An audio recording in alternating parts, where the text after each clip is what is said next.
മോനെ രംഗച്ചേട്ടൻ കാണിക്കുമെന്ന് പറഞ്ഞാൽ കാണിക്കും. കുറച്ച്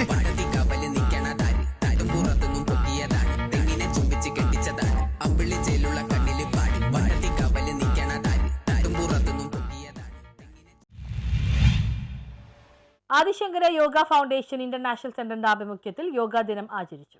ആദിശങ്കര യോഗ ഫൗണ്ടേഷൻ ഇന്റർനാഷണൽ സെന്ററിന്റെയും കാലടി ശ്രീകൃഷ്ണസ്വാമി ക്ഷേത്രത്തിന്റെയും യോഗാശാസ്ത്ര പരിഷത്തിന്റെയും നേതൃത്വത്തിൽ കാലടി മുതലക്കടവ് ഓഡിറ്റോറിയത്തിൽ 11ാമത് അന്തർദേശീയ യോഗാ ദിനം ആചരിച്ചു. യോഗാ ദിനാചരണം കാലടി ശ്രീകൃഷ്ണസ്വാമി ക്ഷേത്രം ട്രസ്റ്റിയും ആഫ്രിക്കയിൽ യോഗ ക്ലാസ് നടത്തുകയും അവിടെ ചാർട്ടേഡ് അക്കൗണ്ടന്റുമായ കാപ്പിളി ശ്രീവത്സൻ നമ്പൂതിരി നിലവിളക്ക് കൊടുത്തി ഉദ്ഘാടനം ചെയ്തു.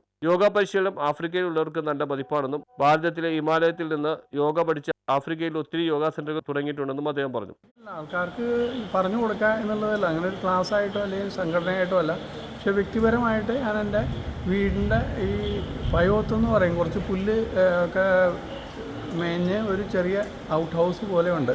അവിടെ ആൾക്കാർക്ക് ഞാൻ പറഞ്ഞു കൊടുക്കുക എന്നുള്ളതാണ് ചെയ്യുക.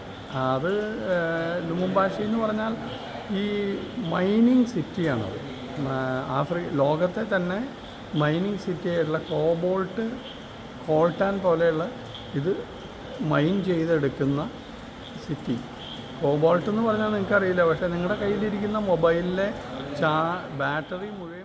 ജൂൺ 21 അന്തർദേശീയ യോഗാ ദിനം വളരെ ആഘോഷത്തോടെ കഴിഞ്ഞ 10 വർഷമായി അവിടെ ആഘോഷിക്കുന്നുണ്ടെന്നും 32 വർഷമായി അവിടെ യോഗ ക്ലാസ് എടുക്കുന്നുണ്ടെന്നും ഉദ്ഘാടനം ചെയ്തുകൊണ്ട് സംസാരിച്ചപ്പോൾ അദ്ദേഹം വ്യക്തമാക്കി.